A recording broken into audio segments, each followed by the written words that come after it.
Kedua anak ini memang gila. Mereka mengaitkan burung jalak seberat 2 kg pada kail dan menggunakannya sebagai umpan. Mereka melemparkannya langsung ke laut. Tidak cukup hanya dengan melempar satu ikan. Mereka memasang kail yang lain. Jenis ikan apa yang perlu Anda tangkap untuk menggunakan umpan yang begitu mewah? Ikan ini bernilai ribuan dolar. Ini seperti pertaruhan besar. Jika Anda menang, Anda akan mendapatkan mobil. Jika kau kalah, kau akan kehilangan celanamu. Semua orang bertanya-tanya, apakah perilaku berisiko seperti itu bisa menghasilkan ikan? Apakah mereka akan pulang dengan tangan kosong? Dan jawabannya pasti akan membuat Anda tercengang. Kakak beradik itu melemparkan semua tali busa ke laut sebelum mengakhiri pemborosan mereka. Mereka baru saja menyelesaikan tali pancingnya. Sebuah pelampung besar terseret ke atas dengan keras. Sang adik mengambil perahu dan langsung menuju ke sana. Boktut meraih pelampung itu. Dia hampir saja melepaskannya ke laut. Untungnya, dengan susah payah dia mampu menstabilkan situasi. Setelah berdiri, dia menarik tali pelampungnya kembali. Namun, raksasa di bawah air itu mulai melakukan dorongan besar. Ia menarik tali lagi dan lagi. Tapi dia adalah seorang anak berusia 15 tahun dengan pengalaman memancing selama 10 tahun. Boktut dengan sekuat tenaga. Dia menarik seekor ikan besar keluar dari air. Tidak mungkin kehilangan uang. Tidak mungkin kehilangan uang seumur hidup. Mereka sangat gembira sampai berteriak. Dengan ikan kerapu besar ini di kail, belum lagi uang yang mereka hasilkan. Kami akan menghasilkan ribuan euro langsung. Lihatlah dia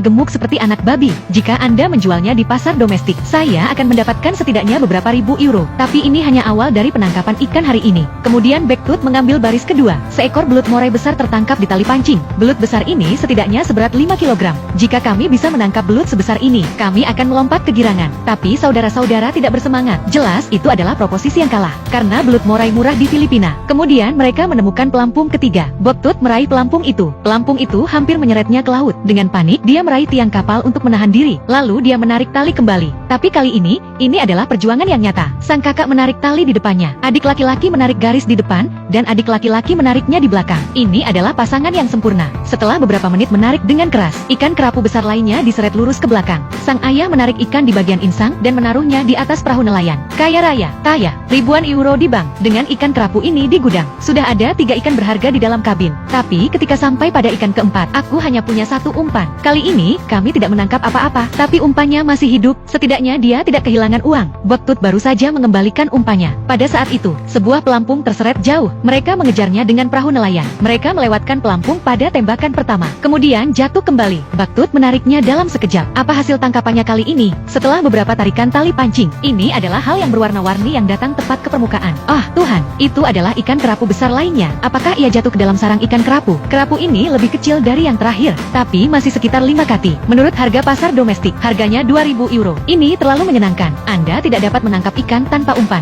Dengan ikan kerapu ini di gudang, nilai total ikan mereka melebihi 10.000 euro. Namun, mereka hanya mendapatkan 5 dari 7 set yang mereka pasang. Dan yang keenam tidak mengecewakan. Anda bisa melihat dari cara ikan kecil itu menarik tali pancing. Itu bukan ikan kecil di bawah air. 6 ikan besar dan berharga dalam 6 set berturut-turut. Dia sangat bersemangat. Meskipun raksasa bawah air itu berusaha keras, tapi saudaraku Boktut menarik lebih keras. Setelah 1 menit bermain, ada sesosok tubuh di dalam air. Aku menariknya keluar dan melihatnya. Ha Tuhan, seekor ikan kerapu seberat 10 kg diseret lurus ke atas, dan benda besar itu terus meronta-ronta. Boktut tidak berani ceroboh. Dia menarik insang ikan kerapu itu, dan mengangkatnya ke atas perahu nelayan. Dia melompat-lompat ke girangan. Ini adalah ikan kerapu keempat hari ini. Jika kita terus memancing seperti ini cukup untuk mengganti sebuah mobil dalam sehari. Tapi hanya ada 1 perangkap terakhir yang tersisa di laut. Baris terakhir ini, kejutan apa yang akan diberikannya pada kita? Dan kejutan itu datang. Gaya tarik yang sangat besar hampir membuatnya terjatuh. Dia tidak memperhatikan dan terseret ke dalam laut. Untungnya, dia bisa bereaksi tepat waktu. Dia memegang tiang kapal dan menyelamatkan diri. Benda besar macam apa yang bisa menyeretnya ke laut? Kakak saya mengambil tali pancing dan menariknya kembali. Seekor kerapu besar lainnya terseret kembali ke bawah air. Dan kemudian Boktut naik ke atas kapal. Kedua bersaudara ini bekerja sama untuk menarik ikan besar ini kembali. Ketika mereka naik ke perahu, ikan itu setidaknya sudah mencapai selusin ekor. Kaya.